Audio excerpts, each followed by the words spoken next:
Oi, gente! Muito boa noite a todos e todas. Hoje a gente vai para mais uma live do Estante Entrevista, uma série de lives que a gente tem feito tanto no nosso Instagram como aqui no Facebook. E hoje a gente vai receber o Eduardo Spor para falar sobre romances históricos. Quais os limites da realidade, da ficção? Enfim, ele acabou de lançar um romance histórico, então ele vai contar tudo pra gente, vai ser demais. Olá, Eduardo, tudo Olá, bem? tudo bem? Oi, boa noite. Boa noite, estão me Tranquilo? ouvindo bem aí? Eu tô te ouvindo bem. Beleza, beleza. Primeira vez que eu faço live aqui no Facebook com esse esquema. Desculpa aí qualquer coisa aí. Tudo Tranquilo. Não, bem? é bem parecido, como eu tinha te falado, é bem parecido com o Instagram, né? A forma de entrar, enfim. É bem parecido mesmo. Beleza, Que deixa eu ver, eu bom. tô com o meu fone aqui. Você quer que coloque o meu fone ou não precisa? Você está me ouvindo bem? Tô te ouvindo bem. Você me ouve bem também? Deixa eu ver se eu coloco o fone aqui. Eu acho Beleza, que,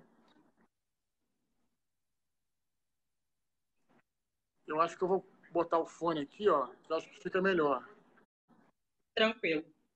Tá dando um retorno aqui? Enquanto isso, gente, só para quem está entrando agora, essa é uma live da série Estante Entrevista, que é uma série de lives que a gente tem feito tanto no Instagram da Estante Virtual como aqui no Facebook. E hoje nosso convidado especialíssimo é o Eduardo Spor. A gente vai falar sobre romances históricos. Ele acabou de lançar um romance histórico, vai contar tudo pra gente. E teremos uma hora aí de conversa. Enfim, espero que vocês gostem e mandem perguntas, por favor. Beleza, eu não estou E aí, conseguindo tudo escutar, certo? parece que está dando um retorno. Sério? É, parece que eu estou escutando o que você já falou há uns 5 minutos atrás aqui, por algum motivo. Caramba! Estranho, né? Você quer que eu saia e tente entrar de novo? Não sei, de repente a galera que está assistindo, vocês estão ouvindo bem a gente? Pode ser que seja o meu áudio também, não sei. É que eu não consigo escutar porque os dois áudios estão um sobrepondo ao outro. Entendi. Deixa eu tentar colocar um fone aqui também. Então, peraí. Eu, Para eles está normal. eu vou tentar sair e entrar de novo, que eu acho melhor. De repente eu faço isso. Beleza, tá Espera aí um bom. momentinho.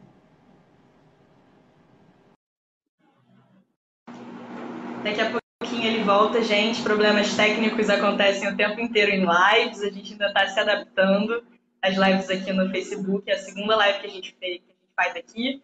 Semana passada a gente conversou com a Mary Del Priori sobre história, como a história é contada nos livros. Também foi uma live super legal. Já está no nosso Facebook aqui, disponível. Quem quiser depois assistir, chega lá, porque vale muito a pena.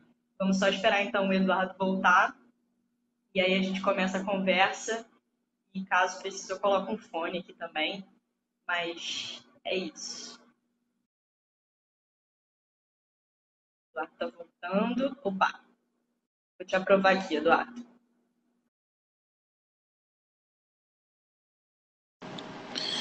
Vamos ver se a gente consegue agora. Tá me ouvindo bem ou continua retorno? Agora eu tô, mas é que começou a dar um problema depois de uns, sei lá, de 1 minuto a gente falando. Não sei se você botar fone vai adiantar alguma coisa. De repente a gente, vamos começar e se eu não se eu tiver problema eu te falo aqui. Beleza, qualquer Mas coisa eu coloco o fone. até agora Tranquilo, tudo então. tranquilo. Até agora sim. Vamos torcer aí e rezar para os deuses da tecnologia aí. Eu não sei se eles estão muito. Pois é, essas coisas acontecem o tempo inteiro, né? Lives e problemas técnicos, a gente vai tocando o barco como dá. Mas o É importante é que isso você aí. está aqui. Muito obrigada pela sua presença. Estamos muito felizes. Todo mundo da estante é muito seu fã. Adoramos que você lançou um livro. Teremos mais livros seus para ler. Então, obrigada demais pela presença. Beleza, obrigado vocês aí. Como eu já falei pelo e-mail, aí eu sou muito fã da estante virtual, sempre faço propaganda, sempre que eu posso. Acho que a galera que está aqui conhece, né, o trabalho da estante virtual, que a gente que reuniu os sebos do Brasil inteiro, a gente procurando, a gente que é rato de sebo, pô, a gente antigamente ia no centro da cidade aqui do Rio e rodava os sebos todos, passava horas rodando sebos, aí de repente tinha um livro que estava num sebo em outro estado, E aí, com a estante virtual, teve essa oportunidade de a gente realmente acessar livros antigos, fora de catálogo. Eu sou muito fã mesmo da estante virtual. Tem um monte de livro aqui, tem umas traduções que eu gosto mais das antigas, e aí eu vou direto na estante virtual, porque, né, muito maneiro mesmo. Parabéns aí pelo trabalho de vocês aí. Poxa, obrigada. A gente sempre fica muito feliz de saber que as pessoas que a gente admira também admiram a gente, né? Porque, assim, pô, maravilhoso. Assim, você é um escritor com livros incríveis que, inclusive, vendem na estante virtual. E saber que a gente também te ajuda, pô, é sensacional. Claro, claro, Obrigada claro. mesmo. Não, com certeza, inclusive profissionalmente também, comprando livros assim para pesquisa, né? Livros que são difíceis de encontrar, muito importante. Mas é isso, um prazer estar. Acho que agora tá ok, eu estou conseguindo Tá falar indo? com vocês. Ah, que bom. Eu tava Tava dando uma meio. enrolada para ver se Não, rolava mas agora bem, acho mas que que bom. vai. Agora vai, agora vai. Então tá, então vamos começar agora, gente. Para quem está entrando agora, estamos conversando com Eduardo Spor. Se você habita o planeta Terra e ainda não conhece ele, eu vou apresentá-lo. O Eduardo é escritor, jornalista, professor, blogueiro, é podcaster no Nerdcast e também colabora no site Jovem Nerd. Vou falar um pouquinho mais do seu currículo, que eu acho que vale muito a pena dividir com a galera que te Fica à vontade. conhece só como escritor ou só Claro, como fica à podcaster, vontade. enfim. O Uhum. Eduardo se formou em comunicação social pela PUC-Rio. Como jornalista, trabalhou em portais como Cadê Notícias, Zig, Clique 21. E ele se tornou um autor nacionalmente consagrado no gênero fantasia, quando ele escreveu A Batalha do Apocalipse e a trilogia Filhos do Éden, que se tornaram dois best-sellers no mercado editorial brasileiro, com 1 milhão de exemplares vendidos. No início desse mês, que é o tema da nossa conversa, o Eduardo lançou seu mais novo livro, o romance histórico Santo Guerreiro Roma Invicta. Então é isso, mais uma vez, muito obrigada, Eduardo, pela presença. E vai ser um prazer Beleza. conversar com você sobre romances históricos e sobre o seu livro novo. Igualmente, estou afiado nessa área aí, né? Porque estou bem inserido. Então vamos trocar uma ideia aí, que falar de literatura é sempre maravilhoso. Beleza, então vamos lá.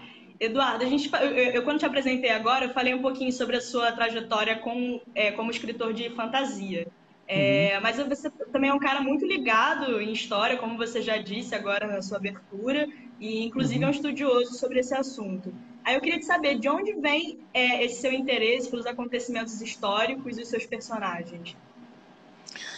É, assim, por história, eu sempre me interessei, sempre eu tive a oportunidade de viajar bastante aí, né? Quando eu era mais novo, meu pai sendo piloto, e tal, consegui viajar bastante pelo Brasil também, pelo mundo. E eu não sei, por alguma razão, eu sempre me interessava por esses acontecimentos históricos, por história em si. No colégio era a matéria que eu mais gostava, talvez por ter bons professores também, né? Bons professores de história. Gostava até mais do que português, que é engraçado, né? Ser escritor, mas gostava muito de história. E o interessante, eu acho, tem um leitor meu, Rafael Diu, que está aparecendo aí nos comentários.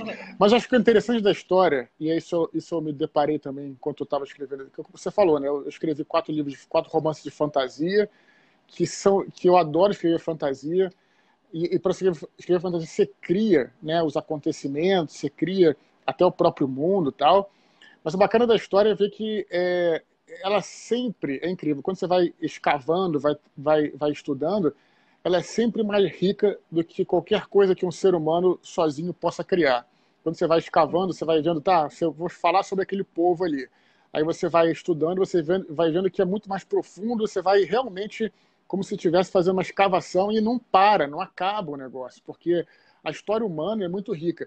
E além disso, o bacana da história, quando você começa a estudar, você vê que nada acontece por acaso. Isso é muito incrível, né? Não existe um evento histórico que venha do nada. Sempre é consequência de alguma coisa, que é consequência de outra, que é consequência de outra. Então é fascinante você estudar a história e ver as pegadas, né?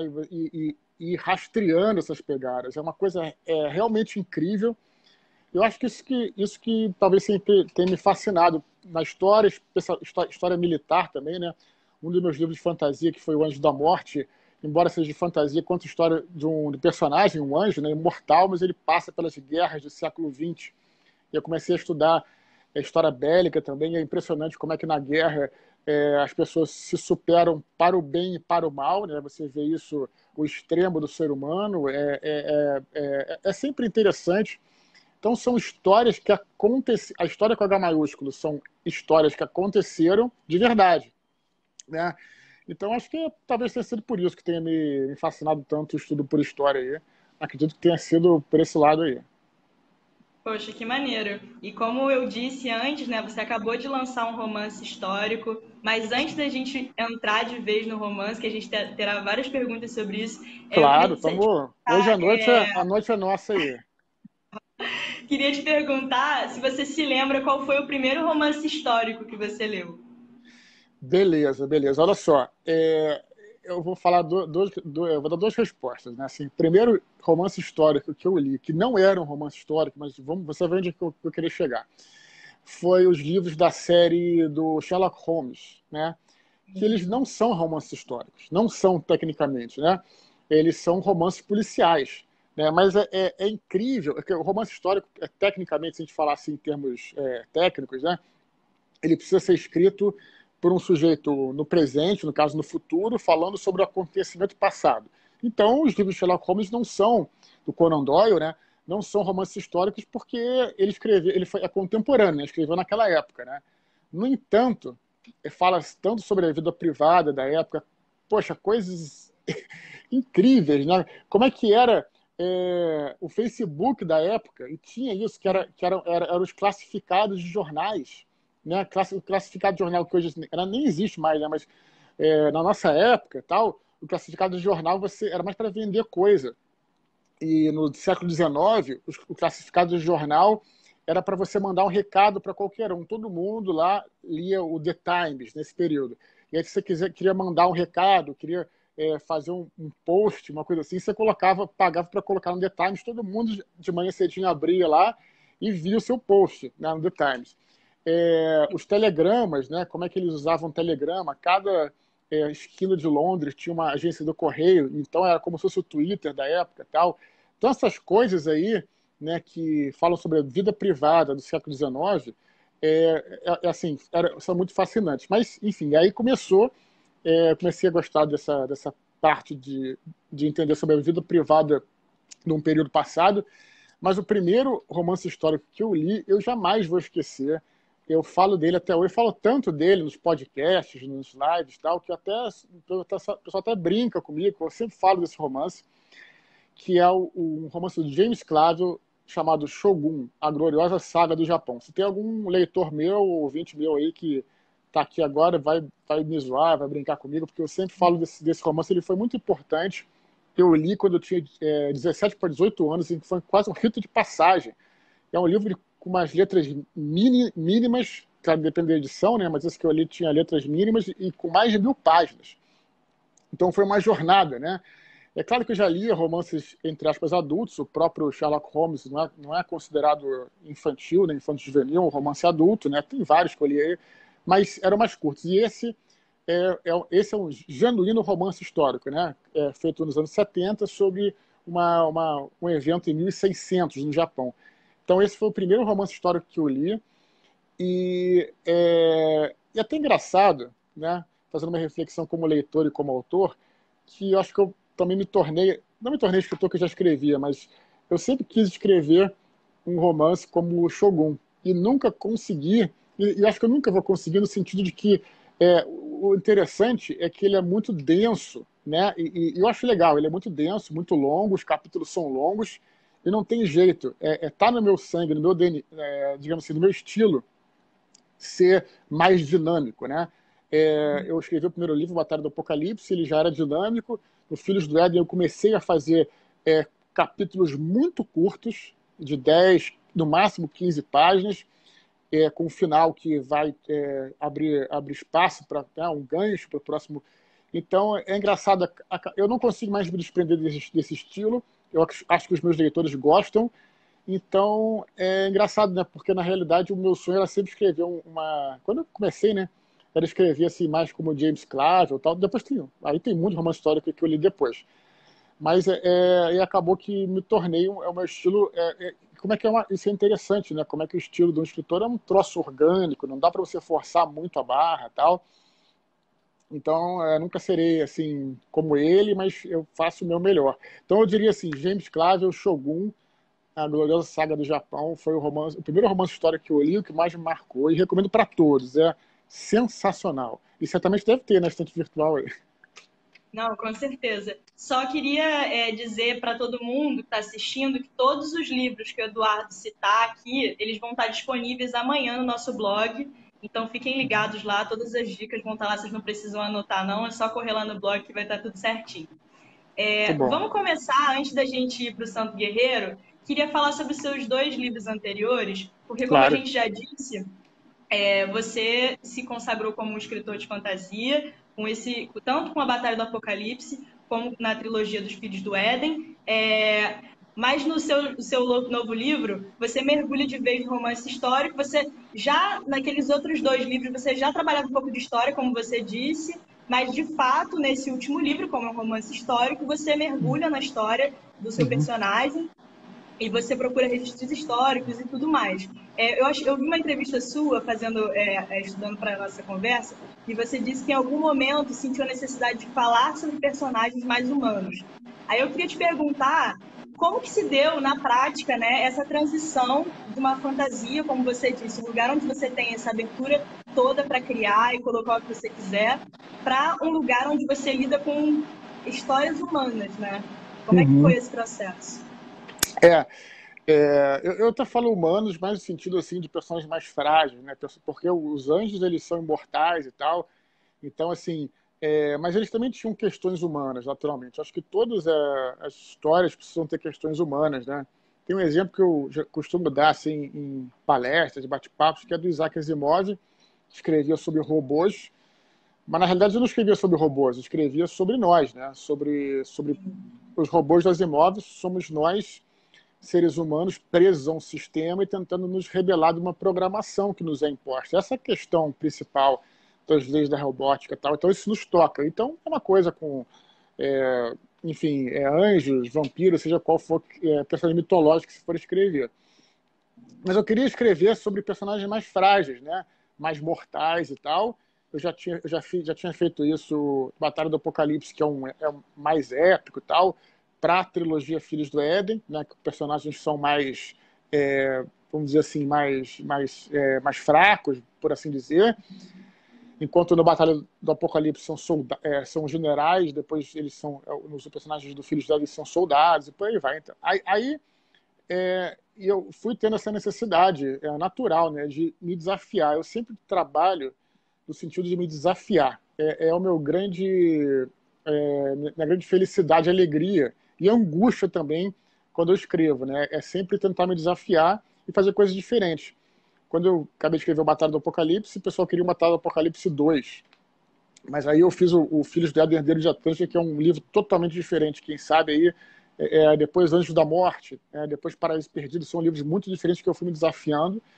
E aí eu queria me desafiar, então, a escrever algo que eu não pudesse apelar para a fantasia. E falo isso numa boa também, porque pra gente, né, eu como sou jogador de RPG e sempre li muita fantasia, né, livros de fantasia, desde Robert Howard, do criador do Conan, Senhor dos Anéis e tal, acaba sendo um lugar comum pra gente que escreve fantasia, que gosta de fantasia, criar esses eventos fantásticos. Então, qual é um desafio? Eu vou tirar, né, quase como se fosse um exercício. Não, beleza, você vai escrever, mas agora você não pode, de modo algum, falar sobre, enfim, inventar um monstro, inventar uma magia e tal. Não, agora você vai ter que falar. Então, isso foi um desafio.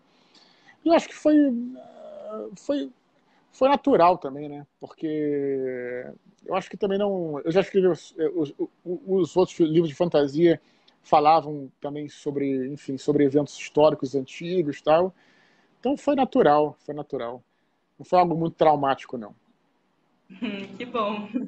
Uma galera entrando aqui, falando com a gente, dando boa noite. Boa noite a todo mundo, gente. Sejam muito bem-vindos e bem-vindas. A gente está conversando aqui sobre romances históricos e agora começaremos a falar sobre Santo Guerreiro, Roma Invicta, novo romance do Eduardo Spohr e primeiro volume de uma trilogia que vai contar em detalhes a trajetória de São Jorge, identificado no livro como Georgios, seu nome grego.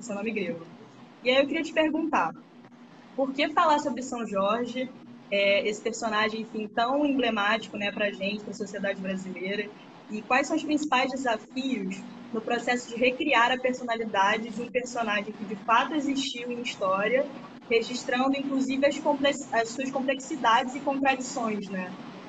Uhum. Beleza.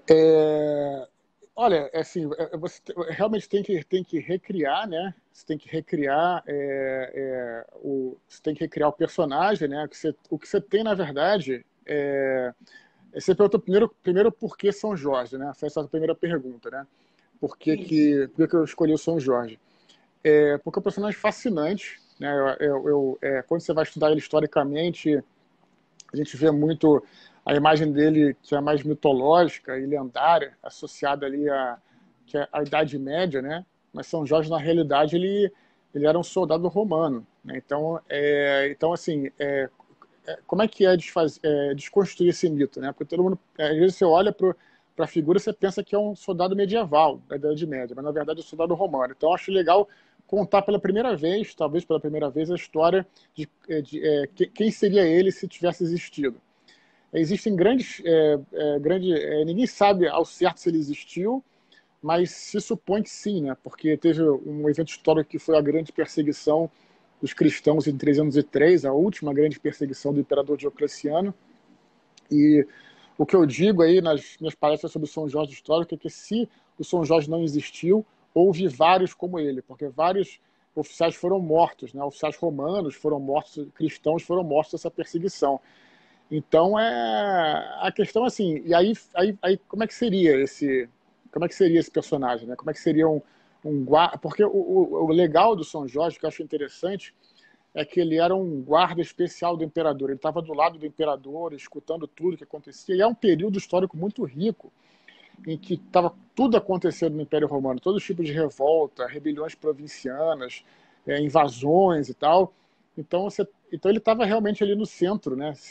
Caso ele tenha existido mesmo, ele estaria no centro desse furacão político, social, econômico. Então, assim, pô, que legal colocar um personagem, né?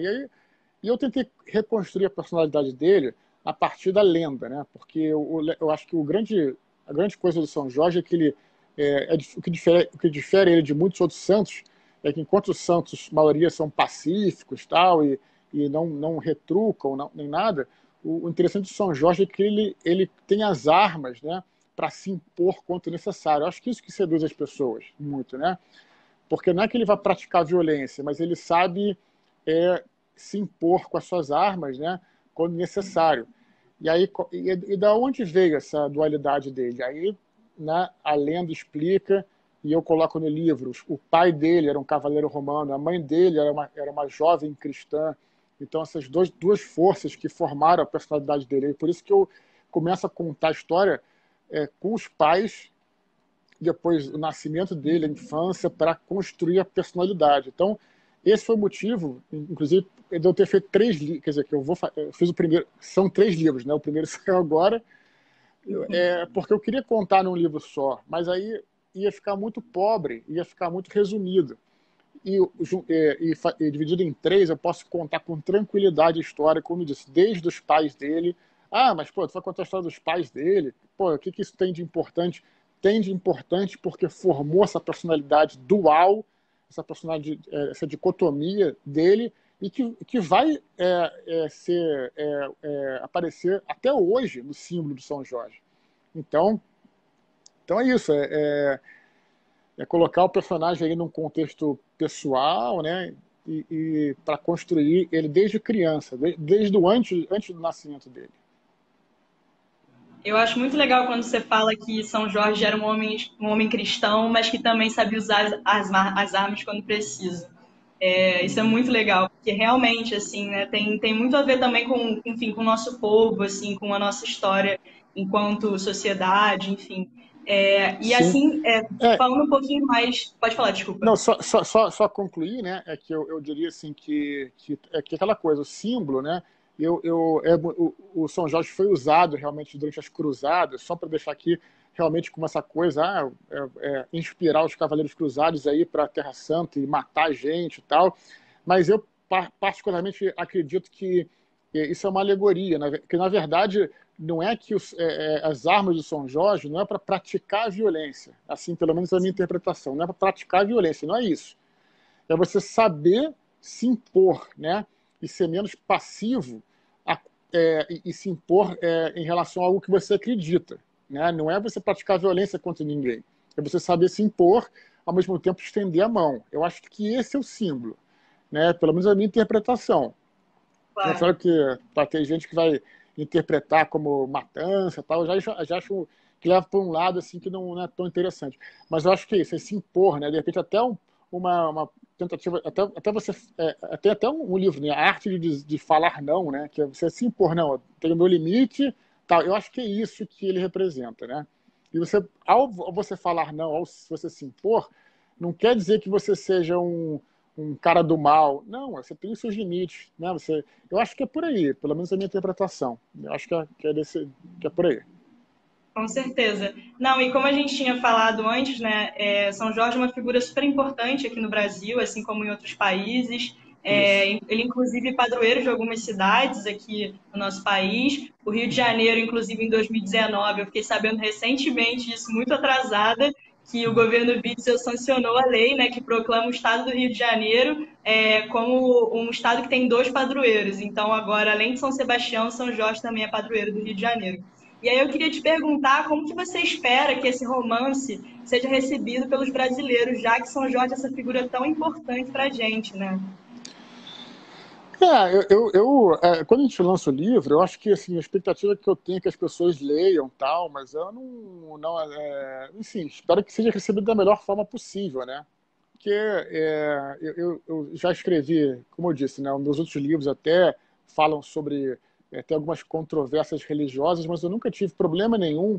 Eu sempre falei sobre isso com muito respeito. Nunca tive problema, zero problema com a comunidade religiosa. Inclusive, quando alguém fala alguma coisa no Twitter, eu sempre vou lá, questiono e me ofereço para explicar e tal. Então, enfim, espero que seja bem recebido, né?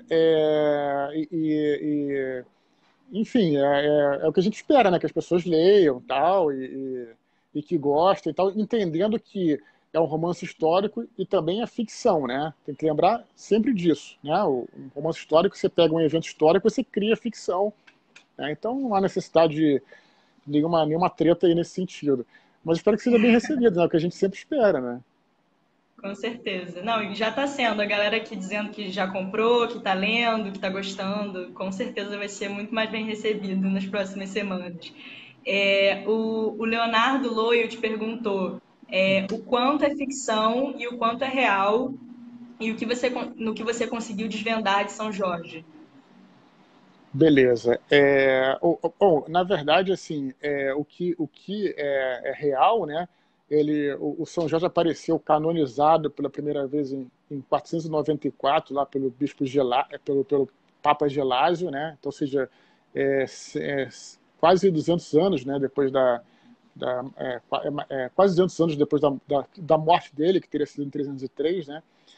Então, como eu disse, o que se sabe em termos históricos é que não existe registro de que um oficial com o nome Jorge ou Georges, que seja, foi morto naquela perseguição. Mas como muitos foram, né, logicamente você pode considerar que existiu realmente um São Jorge. Você falou de São Sebastião também, dessa época, né, que foi martirizado um pouquinho antes também, mas também dessa época. Elas têm vários santos militares. Por que santos militares? Porque a questão dessa última perseguição, ela se iniciou justamente com um conflito entre a Igreja e o Império Romano, né? Que o imperador controlava o exército e já começava a ter muitos cristãos dentro do exército. E aí os cristãos e os bispos locais eram muito mais influentes do que os capitães do exército, né? Do que os centuriões, do que os generais. Então, o maior imperador Diocleciano falou: olha, vocês têm que decidir. Vocês vão obedecer a mim, imperador, ou a igreja, né? Então, ele colocou, foi uma batalha de poder institucional. Isso que foi interessante. Cada perseguição que rolou dos cristãos teve um motivo. A gente tem ideia de que houve que os cristãos eram perseguidos sempre durante o Império Romano, mas, na verdade, houve surtos de perseguição. Teve um surto de perseguição muito famoso aí na época de Nero, muito antes, aí, 60 depois de Cristo, que os historiadores acham que porque teve o incêndio de Roma e Nero culpou os cristãos, né? Então, cada surto tem um motivo, né? E essa foi a última grande perseguição, essa de 303 de Diocleciano foi a última grande perseguição, e o motivo foi esse, foi um embate institucional, né? Quem é que manda mais, né? É o imperador ou a igreja? E o Império Romano, ele realmente, de início, venceu essa batalha, muitos foram mortos, mas no médio prazo, né, a igreja, como instituição, acabou prevalecendo, porque em 305, 2 anos depois, o imperador Diocleciano foi forçado a abdicar, ele saiu, foi o único imperador romano que se aposentou, né? E aí houve uma série de lutas confusas, e aí depois o Constantino, que assumiu em 312, ele emitiu um édito dizendo que os cristãos jamais seriam perseguidos novamente. Quer dizer, então a crença, a fé cristã estava liberada, e anos depois, né, alguns anos depois, o imperador Teodósio fez do cristianismo a religião oficial do império. Então, no primeiro momento, o Império Romano venceu esse embate, mas no médio prazo... Então, era uma medição de poder institucional que estava acontecendo ali. É muito interessante como é que essa política se mistura com... E aí, respondendo a pergunta, dei uma volta imensa, né? Não sei nem quanto tempo a gente tem aqui para a gente falar. Então aí você falou, a realidade e ficção. Tem a realidade, que são os eventos históricos que aconteceram, estão muito bem documentados, mas a ficção lá entra para você ver onde é que, como é que esses eventos históricos foram, quer dizer, tem as consequências dos eventos históricos, mas o que o imperador e seus generais falavam num jantar, por exemplo, né? Isso você não tem documentado, num conselho interno e tal. E aí que entra a ficção, né? Você transforma os personagens históricos essas figuras históricas em personagens, né? Também tem os personagens que são fictícios, tal, que estão ali no meio, e você observar a vida privada, né? Porque essas coisas todas, né, não aconteceria se não existissem seres humanos no planeta Terra. Então essas coisas são estimuladas por vontades humanas, né? E de onde é que surge isso? Né? Esse que é o que o romance histórico traz. Né? O que levou aquele sujeito a perseguir os cristãos, o que levou o fulano a iniciar uma guerra, né?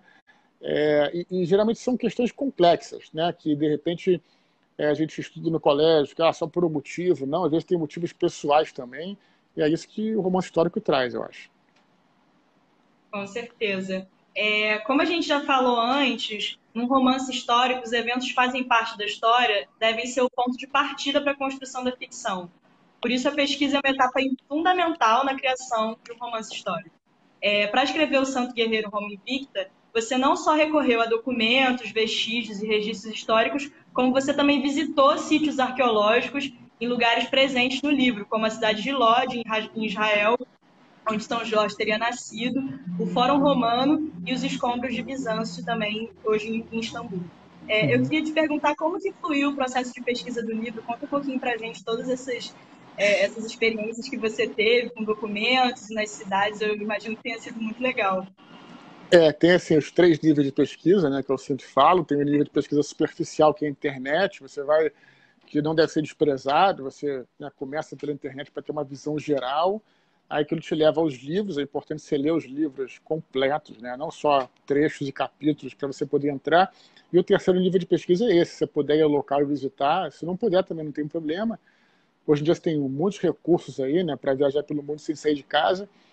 Mas se você puder ir, eu acho que é a melhor parte da pesquisa, né? Viajar, né? Viajar e estar nesses lugares e explorar lá. Eu acho que sempre traz coisas interessantes, mesmo que tenha se passado 2.000 anos, 1.000 anos, tal, mas porque você ir numa cidade, por exemplo, você vê o clima, né? Você vê a atmosfera, se ela é muito seca, se ela é muito úmida. Quando você vai em Istambul, por exemplo, eu não tinha entendido isso vendo fotos, né? Mas você vê que você sobe ali no topo do palácio, hoje em dia é o palácio, né, que dos otomanos lá. E aí você sobe ali no topo, você olha para o Bósforo ali, né, para o Estreito de Bósforo, a impressão que você tem é de que você está na Grécia, né, porque a água é muito turquesa, né, mesmo no porto ali, que hoje em dia é um pouco mais sujo, tá, mas você tem essa impressão de que é uma cidade grega, e de fato era. Ela começou como uma colônia grega, né, antes tempos imemoriais, né, porque ela tem o Mar Egeu, depois tem o Mar de Marma, aí tem chama de Chifre de Ouro, né, tem o Bósforo e depois tem o Mar Negro lá para cima. Então, aí você, né, estando lá, você consegue ver, entender o porquê das coisas e tal. Você olhar, né, os mosaicos da época, você vê as estátuas, né? Quando eu estive em Israel, também Jerusalém é outro lugar impressionante também nesse sentido.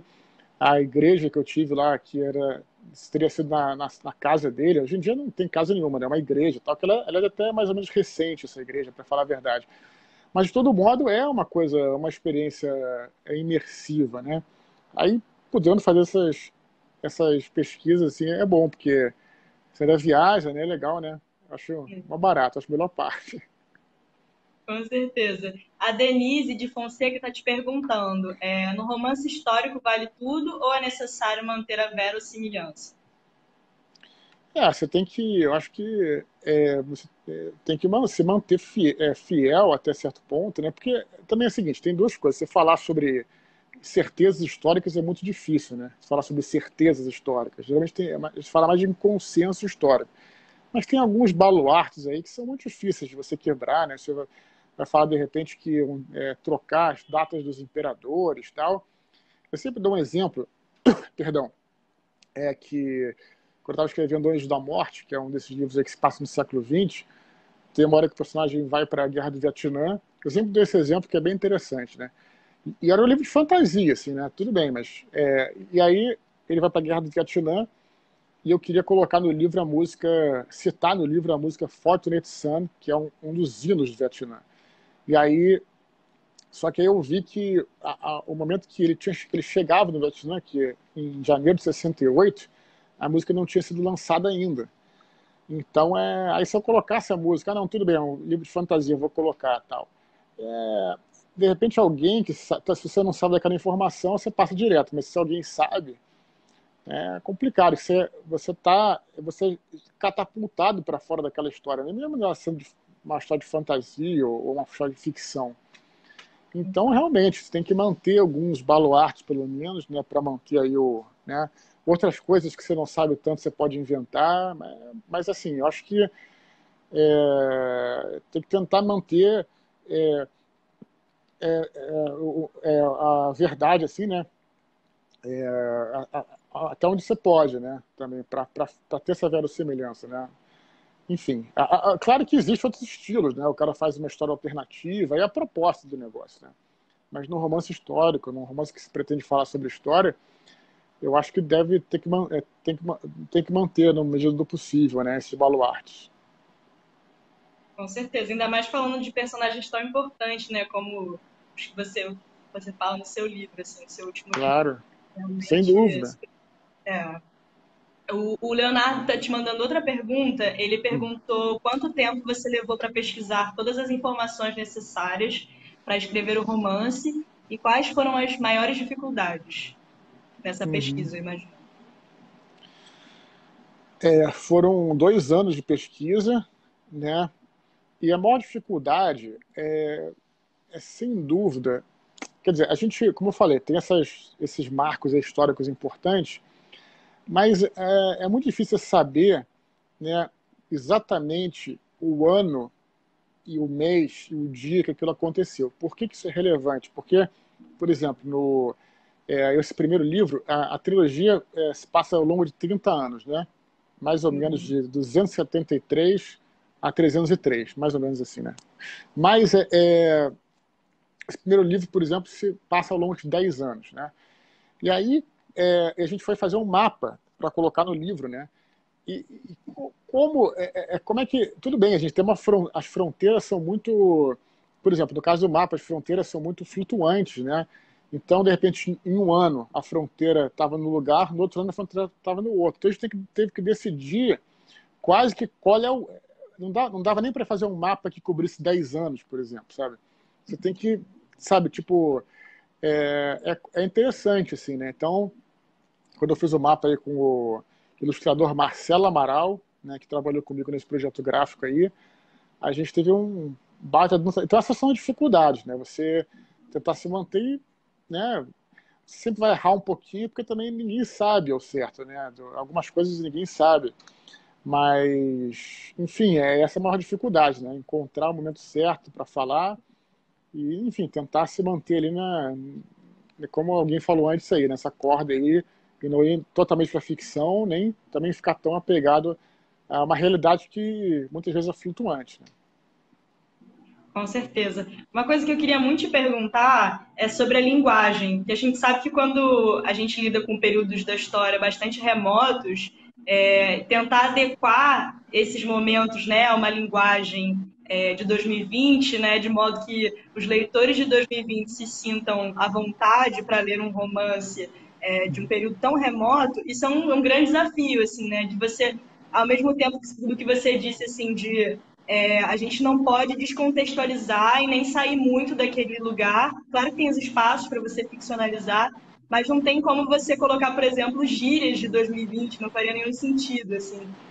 Como é que é isso, assim, né? De você escrever sobre um período tão remoto, mas sem perder o pezinho aqui em 2020. Realmente é difícil mesmo, né? Você tem que... Porque, por exemplo, é aquela coisa, né? Ainda mais se, no caso aí, de cenas, por exemplo, no exército, né, onde tem cenas no exército, o capitão do exército lá ele não vai falar, né, formalmente né, então assim, você usar uma linguagem muito formal, a linguagem formal na realidade ela a linguagem que para hoje em dia é formal, na época talvez não fosse, né, porque foi então realmente é uma dificuldade, né? Tem que tentar pegar, e isso é complicado mesmo, assim. Tem coisas que você tem que olhar em etimologia, né? Por exemplo, tem uma passagem que eu coloquei lá que eu falei sem pé nem cabeça, né? Então, da onde é que vem esse termo, né? É uma coisa nova, né? Aí eu fui pesquisar e não é um termo que existe, que foi citado lá por um filósofo tal na época dos gregos, tal, então posso usar essa coisa. Então tem todo esse cuidado, né, para você não pode comparar, né? O cara foi mais rápido que uma bala, não tinha bala na época, bala de revólver, e tal. Então essas coisas todas têm que ter uma atenção, sem dúvida nenhuma. É bem difícil mesmo, né? E aí você tem que, claro, né? E tem que quem faz muito bem isso tem muitos romances de história. O Bernard Cornwell é um cara que faz isso muito bem, muito bem. Você se sente lá na crueza, né? Daquele ambiente, né? Mas ao mesmo tempo ele te insere naquela realidade, né? Então é difícil, é difícil. Dá para fazer, mas tem que ter todo esse cuidado de olhar a etimologia e tal. Claro que você não vai olhar a etimologia de todas as palavras, porque, obviamente, você não escreveria nem em português, né? Mas de termos, coisas assim, né? De gírias, como você falou, é isso mesmo, porque de repente você fala uma gíria moderna e que não está de acordo, e aquilo de novo. Porque eu acho que a grande dificuldade, a grande esforço do autor, livro é só papel e tinta, né?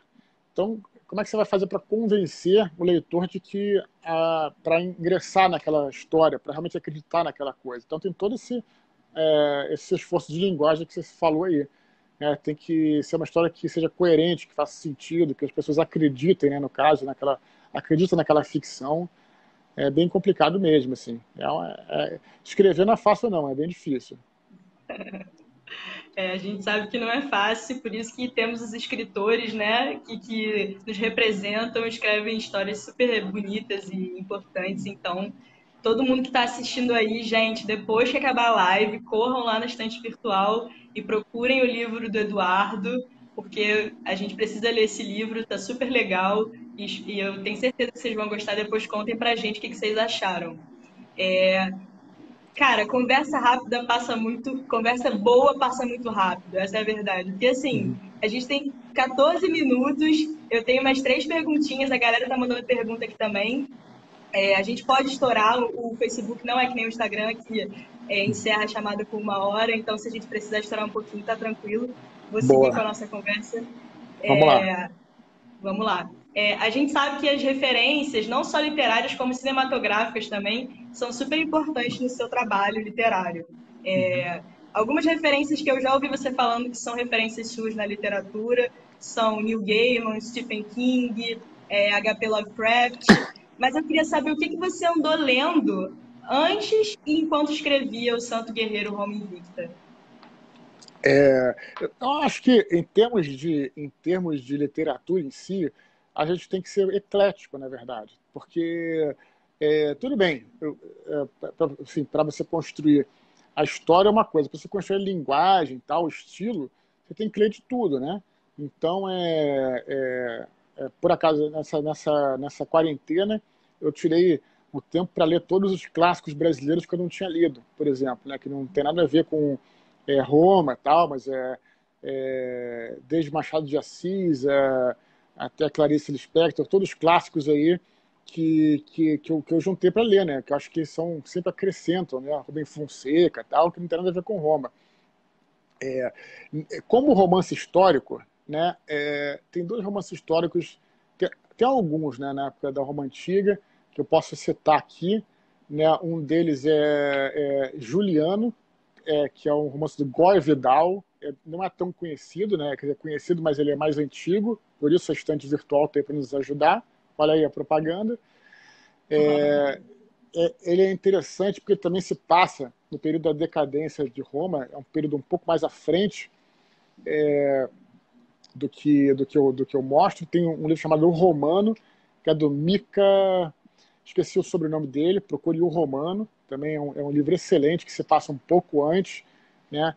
E tem outro livro do Robert Harris, um outro romance do Robert Harris, que chama Pompeia. É interessante que é um microcosmo, é um livro bem curto, que fala só sobre um engenheiro de aqueduto, que ele começa a descobrir alguma coisa estranha, né?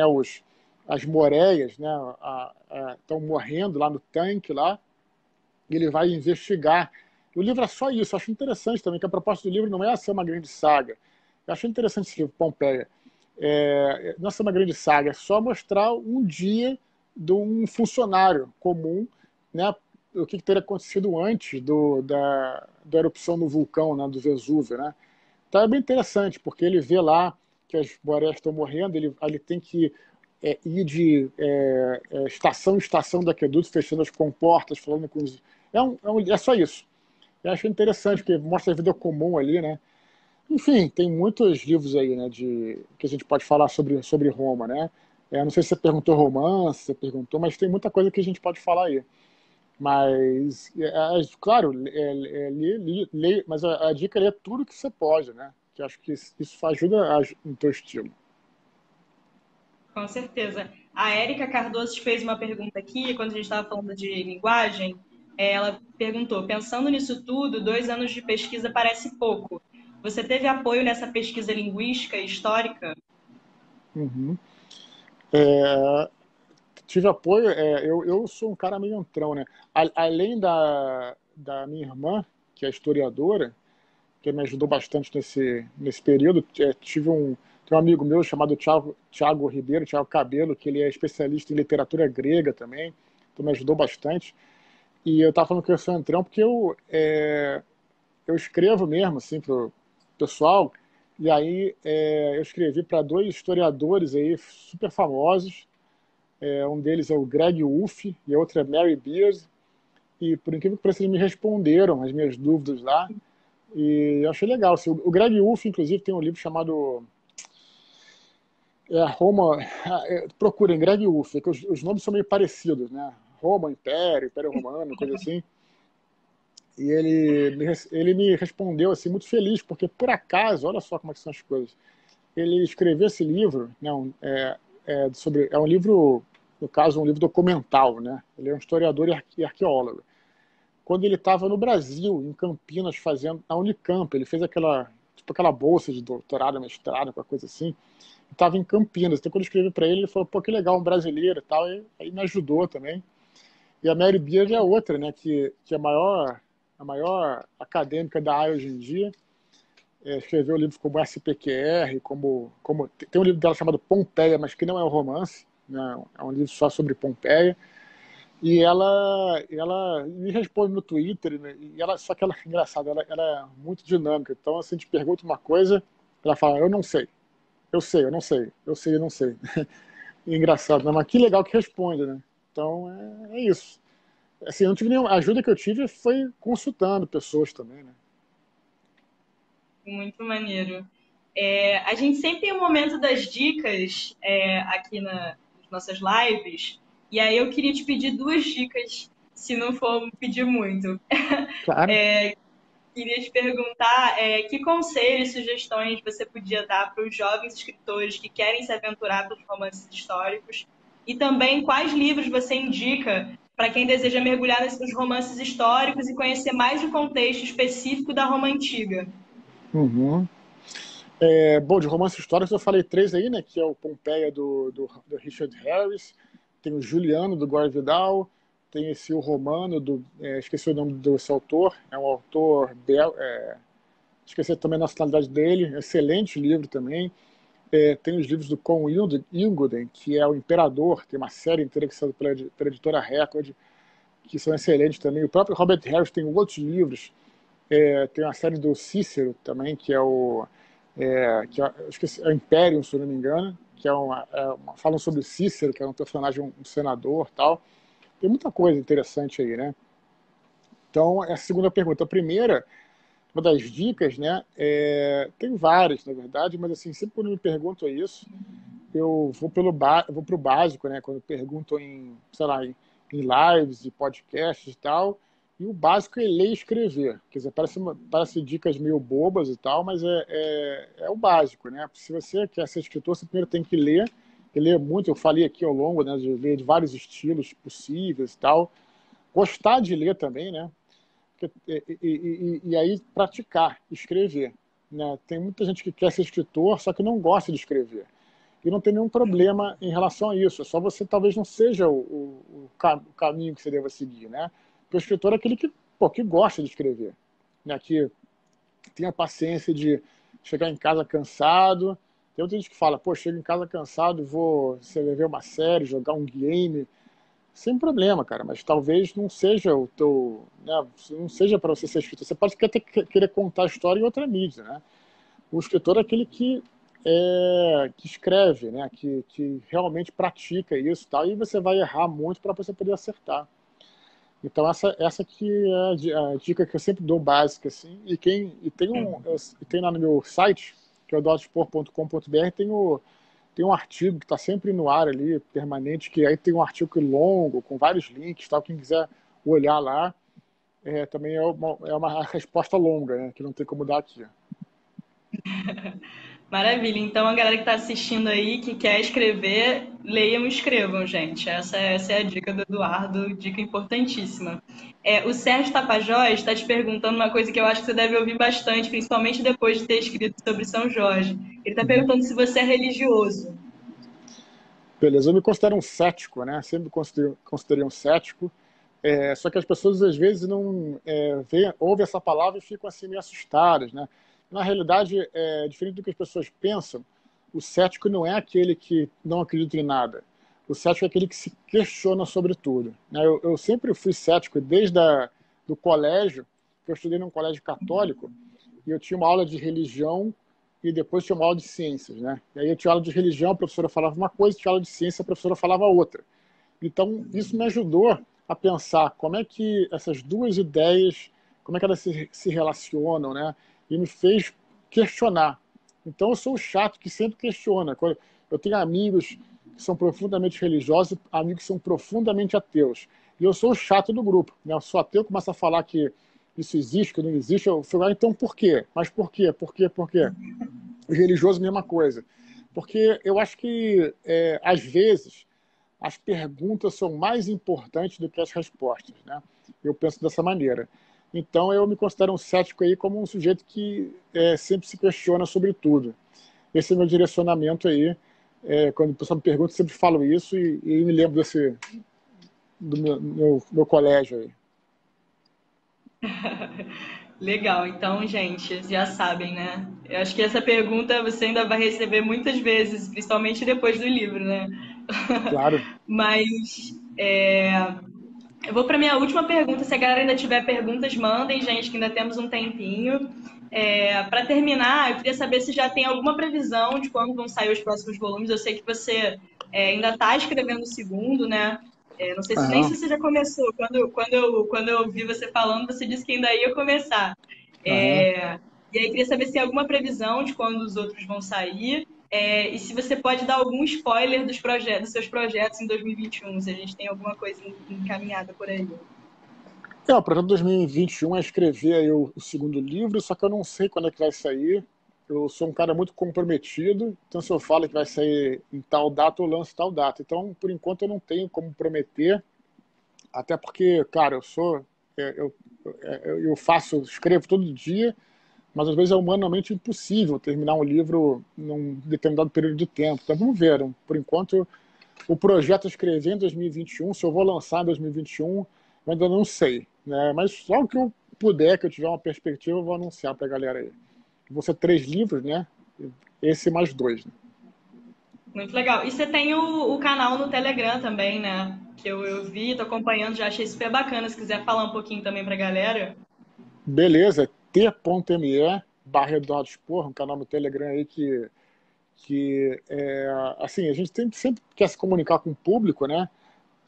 Eu tenho meu canal no YouTube lá, que eu faço minhas lives e tal. Não estou desprezando o canal, não, é bem maneiro. Mas, assim, o Telegram é muito mais dinâmico, né? Todo dia eu posto um áudio lá, é um canal basicamente de áudio. Então você baixa lá e é quase como se você tivesse um grupo no WhatsApp que todo dia eu vou falar alguma coisa, colocar uma dica lá tal. Muitas vezes de escrita, né? Mas nem sempre. Às vezes falo de viagem, às vezes falo de RPG, às vezes falo de filmes, de séries. Aí um áudio geralmente de 10 minutos tal. E é legal, porque assim, são alternativas, né? Porque as redes sociais muitas vezes agora estão limitadas pelo algoritmo, né? Que o pessoal fala. E às vezes você segue o negócio e quer ver uma parada, mas a rede social não te mostra. É muito frustrante isso, né? E aí no Telegram não tem esse problema, né? Você tá lá, você vai receber tudo, né? Se quiser pode silenciar também. Então achei uma plataforma legal de comunicação. Que maneiro. Então sigam, gente, o Eduardo no Telegram, no YouTube, no Instagram e todas as Tem Instagram plataformas. também, exatamente. A gente recebeu duas perguntinhas, a gente pode fechar com elas. A Tassiane te perguntou: tem mais algum tipo de gênero literário que você ainda quer explorar, que ainda não tenha feito? É, eu não penso muito nisso, eu penso na história que eu quero contar, né? Então, assim, apesar de que eu tenho encaixado no gênero fantasia, romance histórico, mas não penso muito assim, né? Eu acho que, inclusive, na tetralogia angélica aí, que foi Batalha do Apocalipse, Os Três Filhos do Éden, eu passei, apesar de ser fantasia, eu passei por muitos estilos, né? É, tem cenas de terror, cenas de combate, cenas, enfim, vários tipos. Então, acho que é isso. Não sei se tem nenhum gênero especial, não. Eu não sei. Vai depender da história que vier, né? Maravilha. E a Denise de Fonseca está te perguntando como você se organiza na escrita, como faz suas anotações. Tem algum software que você usa para escrever? Eu uso software não, eu uso o editor de texto mais simples possível, mas acho que isso depende, né? Cada um tem um jeito de se organizar e que se funciona para você tá ótimo, né? Eu faço em caderno mesmo, papel, e escrevo no editor de texto. Então não me organizo dessa maneira. Tem gente que, enfim, eu não tenho problema nenhum de usar esses softwares especiais para escrita, mas isso não resolve o seu problema. O software organiza. Tem gente que, peguei um software, eu vou agora escrever. Não, o que vai funcionar é você se concentrar, sentar e escrever, né? Pode ser a mão, pode ser a máquina, pode ser no computador, pode ser no software, mas pode ajudar se você, assim, se, sei lá, for o teu, sei lá, se você se adaptar, né? Aí por aí vai. Com certeza. Bom, Eduardo, a gente está chegando ao fim, 8:01, mas queria te agradecer demais. Passou muito rápido, foi muito legal. Foi, poxa, muito legal ouvir você falando sobre o livro, porque a gente adorou o livro. A gente aqui da Estante é muito fã, seu fã, como eu tinha dito para você. E todo mundo que está aqui também é muito seu fã, todo mundo falando bem do livro, falando bem de você. Então, queria te agradecer demais pela presença, por ter compartilhado todos esses detalhes com a gente. Espero que o livro seja um sucesso, tanto o primeiro volume como os outros da trilogia. E é isso, obrigada mesmo, foi um prazer. Beleza, então obrigado a pessoa da estante, obrigado a você, e obrigado também a galera que nos assistiu, né? E vamos nos falando, sempre bom, como eu falei, falar sobre literatura, e muito obrigado de novo pela presença de todos aí. Um abraço pra galera aí. Valeu, gente, obrigada. Também sigam a Estante Virtual nas redes sociais, aqui no Facebook, no Instagram, no Twitter. Teremos mais lives em breve. Agora daremos uma pequena pausa, mas em janeiro a gente já volta com mais lives. Então fiquem ligados, tem muita coisa boa vindo por aí. E comprem o livro do Eduardo e todos os outros, o novo e todos os outros estão disponíveis lá na Estante Virtual. Valeu, gente. Beijo. A live vai ficar salva assim que a gente desconectar aqui, ela já vai ficar salva lá no nosso feed. Obrigada. Beijo.